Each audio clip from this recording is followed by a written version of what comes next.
What's going on, guys? I'm actually super happy. The channel is growing. I literally do these videos just for fun. I had no expectations, so awesome. Today I want to talk about the XSR500 GP. Unfortunately, I don't have access to one as I'm in the US and it's EMEA only. I believe they get them in Australia as well.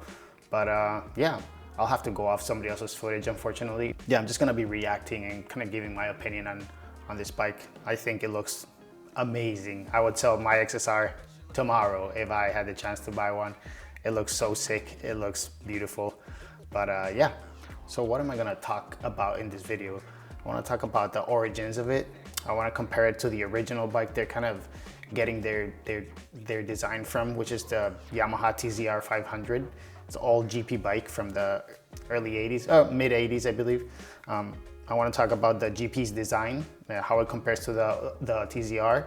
I want to talk about some of the new features they have, some upgrades they did in suspension, rider position, and that kind of stuff. And I want to talk about the naked version versus the faired version. So I kind of want to compare those two and yeah, give my own opinions on it. So yeah, let's just jump right into it. And yeah, thanks guys for liking my videos and subscribing. I really appreciate it. All right, yeah, so just let's get right into it. I just want to compare the GP's design to what it was originally, what the original bike was, which was the Yamaha TZR500. It was a GP bike, and I believe the year they were going for was the OW89, as it has the biggest resemblance to the XSR GP. Let's start from the rear. So the first thing is the rear cowling. Obviously the GP bike doesn't have a pillion seat, it's just a race cowling. But as you can see in the shape, I know that the blue is a little bit hard to see, but that's kind of like the shape they were going for there on the original one. And just let me make the line thickness a little thicker. But yeah, you can see that shape. And now you can see on the GP, very similar silhouette, a little bit sharper, similar angle though. But yeah, it's a little bit sharper on the GP, so the bottom angle is a little bit going up a little bit sharper. And this brings to one of my first complaints, and I think it's my only complaint about this bike, is that rear cowl is too small on the GP. I know it's more functional and it actually comes off completely and it exposes the exact same seat as the XSR900, the non-GP version. But what bothers me is that it's a little small and a little plain. So the sides, the surfacing on the side here, is just flat. And you can see on the original TZR, it kind of flares out a bit. It kind of has some hips to it. And it just gives it a little more dimensionality. I think on the GP, it's, like I said, too small and too flat on the sides. So I wish it had a little bit more of a flare out or something interesting going on, because it's just a little plain as it is. The surfacing is a little plain. So that's one of my first complaints. And then size, it looks a little bit small on the GP. And when you'll see it on the videos riding or yeah, with somebody on it, which I may or may not include, you could see it kind of looks like a chicken wing. Like you could grab the rear and you eat the engine part. That's the meat part. And I hate bikes that have that little like really thin subframe look. It just doesn't balance out with the rest of the bike. So I wish they added a little more complexity to it. I love simple things. Like I said simple on the previous video like a trillion times. But yeah, I just wish they added something a little extra to make it look cool. But yeah, so you can see the rear, pretty similar. Overall, obviously they did a good job. I think it looks good, like a little bit modern, but a throwback to the 80s. Oh, and even it has that little padding as well for the rear of the butt, the same on the GP bike. So that looks great. So let's move a little bit forward. So in the race bike, this whole shape kind of merges, as you can see, with this side panel.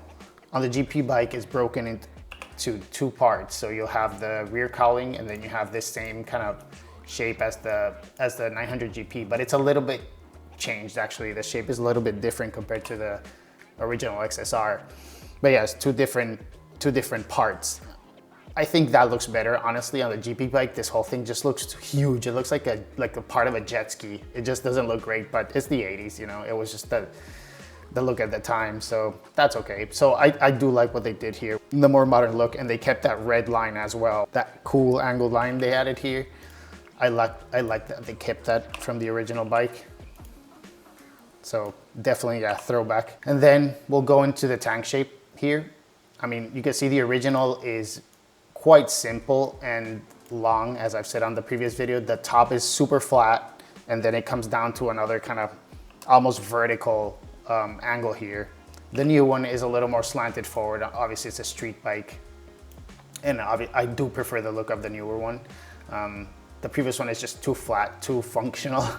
The new one has a little more kind of flair to it, but you could compare the silhouettes here. Overall, again, I think they did a good job. You can see the kind of the knee cutout on the original one. Has this very simple swoop, nothing crazy, and the one of the new GP also very simple swoop. Yeah. Next, let's do the frame. I mean, the frame is the same as the current XSR. I believe nothing changed other than the finish on it. And I'm not exactly sure, I haven't seen it in person. I'm not sure if it's painted or if it's just like a bead blasted aluminum. And the original one, it looks quite similar. And it's also a Delta box, so that's really cool. I mean, they've been doing the Delta box since, I mean, clearly the 80s. So that's awesome to see it still on a modern bike, even though I'm sure the technology, the molding, everything is different on the new one, but very similar. It's exposed here on the side. It's exposed on the GP bike as well, and it's the raw finish on this one. They did the same on this one, and I think it looks really, really good. It just goes with the colors super well. I mean, I don't smoke cigarettes, but you gotta admit the colors are iconic. You know, this from my childhood, I remember all these colors. Up next, we could do, I mean, the exhaust. Well, let's not do that because it's the same from the XSR and it's totally different on the TZR, but actually, there is a second faired bike that they're offering. So you could get this naked version, or you could get one that has kind of more of a fairing on the side here. And then it has a Karapovich exhaust that's high mounted, similar to, not high mounted, but mounted on the side by the swing arm, similar to the TZR. But I've never liked that look, to be honest. I like it more hidden, tucked in, like this, like the new one essentially. Engine, well, I mean, they kept the same engine as the XSR, so nothing to talk about there. It's a great engine, the triple, it's awesome. Front fairing, you could see a lot of the same details on the TZR and the GP. For example, I mean, this whole cutout for the handlebars essentially has a very unique shape, and it's actually very similar on the TZR. I mean, the proportions are a little bit different, but overall, whoops, so a terrible curve there. You can see their intention. You can see where it came from. And even the little scoop that it has also looks great. Very simple scoop. Retro looking, not too futuristic. And you can see the TZR also has it. It has two of them, but the GP only kept one. But yeah, I think it looks fantastic. Just enough coverage. So this front angle here too, very similar. Sorry, I'm just doing this live, so might be a little bit janky, but hey, it is what it is. And even this, I don't know what to call this, but this kind of aero element, I guess, aerodynamic element, very similar here as well. I mean, this was on the TZR, it's a little more integrated into the cowling. On the GP, it's a little more protruded and it's actually studded in. Actually, also get studded in on the other one too, but yeah, I can't really find a good picture, so this is what we'll have to work with for now. The wheels, I really like the tri-spoke wheels, the old school tri-spoke wheels. I kind of wish they did that for the XSR, but one thing we need to understand is that a lot of these, well, I mean, Yamaha in this case, and a lot of brands reuse the same components from other motorcycles, because you don't want to manufacture so many SKUs, so many parts, and it just becomes crazy expensive. So they reuse as much as they can. In this case, obviously it's an XSR, and then they just added a few more parts to it. But yeah, that's why we see a lot of the same parts essentially. And actually, I was seeing on some video, I can't remember which one, but they actually, the clips that hold the fairing up here are like remodeled from the old original TZR, which is awesome. I love seeing little details like that. But yeah, sorry, tangent, back to the wheels. Yeah, the tri-spokes are great. I wish the new one had tri-spokes, but I understand that they have to reuse all these parts. So at least the color looks pretty good. I kind of wish it was, I don't know, this picture is edited and it just looks kind of weird. The red looks a little more orange, but I kind of like this look better, honestly, than the kind of the deep Marlboro red. It looks good, but it was a slight bit more orange like this image, that would look even better. Yeah, the spin forged wheels are great on the XSR. They're lightweight. The cast pattern, I guess, looks okay. It looks a little busy, but yeah. So yeah, overall, I think they did a great job with the TZR and the XSR, you know, kind of bringing all that old school stuff and making it modern again. Between the faired and the non-faired, I'll show it in the video later, but I actually prefer the half naked more. It just has a very Ducati look to it. And actually, I'm gonna show you an image here. It has a very Suzuki SV650 Gen 1 look too. You can see it's just the top part that has the fairings, the baby shark they call it. But that's originally coming from Ducati, the Super Sport. So you can see they did the same thing here and it looks amazing. And before this, there's even, you know, really old race bikes that had this kind of half naked look. And I feel like they look so unique and so beautiful. The fully faired bikes all kind of blend into each other, but this kind of half naked look is, I mean, both retro and insanely good looking. So I do prefer this kind of top only half naked bike versus the fully faired bike. And let's just take a moment to appreciate the Baby Shark. This is, to me, one of the best looking bikes ever made, honestly. Like, it's painfully 2001. It's kind of very bubbly and happy, and I miss that look, honestly. Like, new bikes are just way too aggressive. Why does everything have to be like crazy angry and aggressive? There's no reason for it. Look at this. You have all the smooth like edges, all the bubbly kind of, it looks like a tadpole. Look at the bike, look at the proportions. It just looks almost perfect to me. I lost my job recently. I got laid off, but as soon as I get another one, I'm gonna work on a project SV650 Gen 1, 2001. I really hope I can find a really good condition one, but if not, I know, we'll work through it. And just, I wanna make it into a track bike, but as stock looking as possible. That's kind of my design take on this compared to the TZR. I think they did a great job for a street bike and getting all that inspiration from the original TZR GP bike. So yeah, I think it looks great. Good job, Yamaha. Please send me one. All right, so let's get into the video that I just cut up here. I'm just gonna go play it and I'll just comment as I go and pause it as I need to. So here's the first shot of the bike.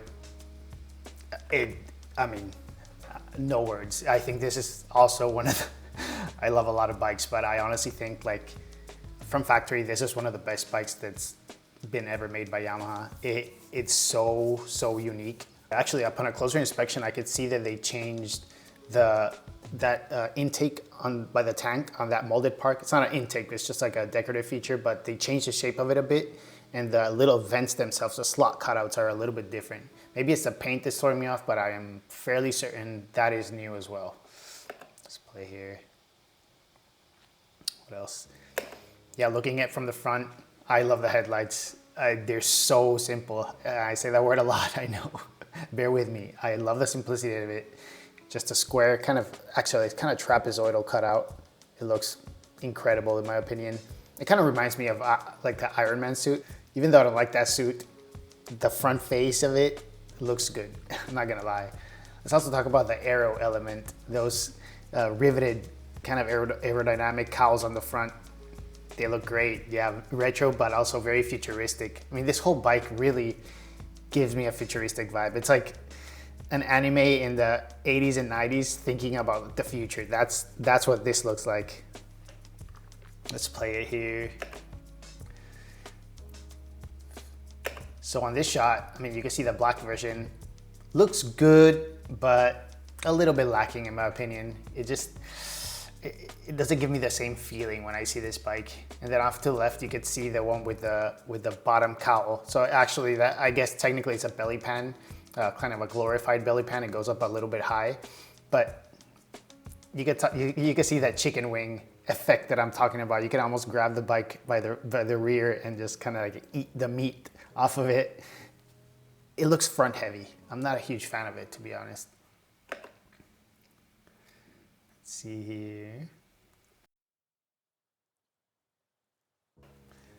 Yeah, I mean, just look at the proportions here. Just kind of a general long shot of the bike. You can see what I was talking about the rear. It looks a little bit small there. And again, the black one just doesn't really do it for me. Maybe if it was all black, like with a really, like a black gloss, I think it would maybe look better. A close-up of the rear there, like I was saying, it's just a little too plain. I think it could work in a different context pretty well, but it's missing some sort of geometry variation. It needs some width, I think, and a little bit of length to fill it out a little more. Maybe like an inch or two of length, I think would help. If I had the bike, I wouldn't complain. Let's just put it that way. So I'm gonna play here. Yeah, so they actually updated the ergonomics of the bike as well. So the bars are lower. I mean, technically they are clip-ons, but they have a rise on them. I think on the next shot, they'll show you what I'm talking about. But you can see rider position, not quite super sport, but pretty aggressive. A lot more aggressive compared to the XSR. It's also actually the foot pegs are also higher. They come in the second higher position that the XSR has. That's how I have mine set up, and I think the bike feels better that way, to be honest. But yeah, the jacket's cool too. I hope they release that jacket. I'll get that. But yeah, pretty aggressive, but not crazy aggressive position. Let's see what else. So this is what I was talking about. You see those clips up here? Those are from the original TZR, and they just kind of remanufactured them to keep that front cowling together. I love that detail. It's such a good throwback. They didn't use modern hardware, because what's wrong with that? You know, it's not gonna fail. It's a very simple spring clip part, and it looks freaking sick, man.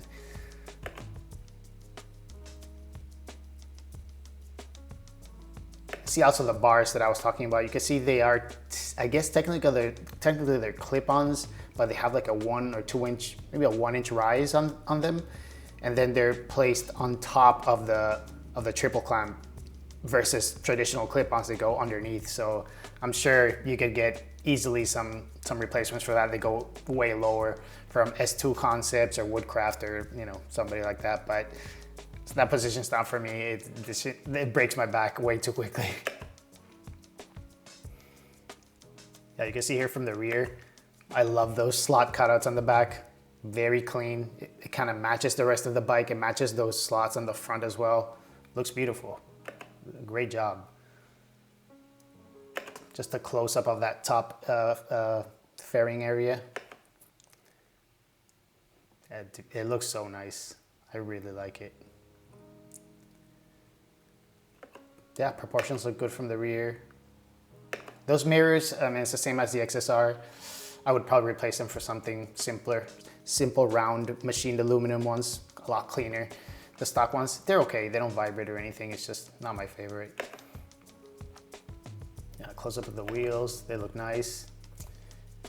Yeah, I mean, they still look a little bit more orange to that original picture, so I'll have to see them in person, because I guess it depends on the light and everything. You know, indoor lighting versus actual sunlight always looks different. Very diffused in this picture with the cloud coverage. Oh, so upon further inspection, I could tell the frame is actually painted silver, and it has a really thick gloss coat on it, which, I mean, it'll still look great. I wish it was unpainted, but this looks a little more elegant. And as far as the suspension goes, they actually upgraded both front and rear, from what I know, to a nicer suspension with more adjustability. And actually the front suspension has stiffer springs. Since you're on a more leaning forward position, it gives you, you know, better control essentially. Yeah, visually they do look nicer than the ones in the XSR already. Just yeah, another look of it with the faired version in the back. I'm telling you, it looks better, man.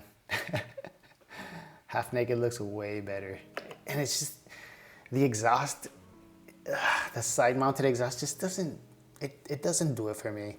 It's like you have this very clean, beautiful shape of the whole bike, and then all of a sudden you have this kind of like mechanical, ugly plumbing pipe coming out of it. It doesn't work for me, you know? Oh yeah, they changed the display. The UX user interface is different as well, as you can see in this video.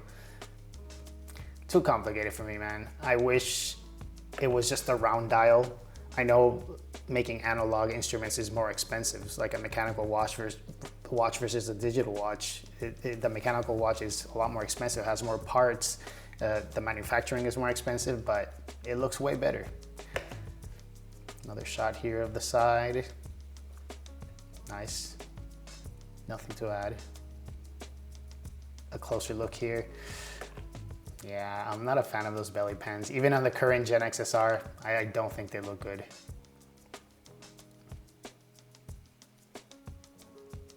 Oh, tires. So they switched to the new S23s versus the S22s on the current XSR. I'll probably do that same change once I run through my S22s. Very sticky tires. They only last like 4,000 miles or something like that. Mine are still pretty good at 4,000. I don't really ride crazy hard or anything, so yeah, it depends on how you ride.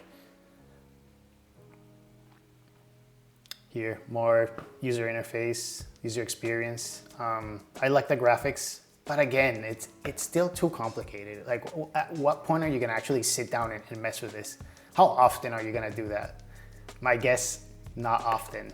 Like I was saying, just give me very simple, hopefully mechanical, like analog, but I know that's not gonna happen. So maybe a very simple round digital one button that turns traction control on and off in ABS, and that's it. Leave it in mode 1, leave everything at max performance. That's how it should be. But yeah, it's a little too crazy for me, dealing with all these menus and stuff. Just not a big fan. They also changed instead of the scroll wheel, I believe they also added, they either replaced it or added a joystick. So if you're gonna have crazy menus, might as well have crazy controls as well. So now you have easier navigation with the joystick, up, down, to the sides. I'm sure it's nice. I guess I'll never know until I actually get to use one. And yeah, just final shot. Headlight looks freaking awesome. The rider looks cool too. Yeah. So yeah, that's the end of the video. Hopefully you enjoyed it. Let me know your thoughts as well. Do you like the bike? Would you get it? Let's please pray to Yamaha to bring it to the US, because we need it.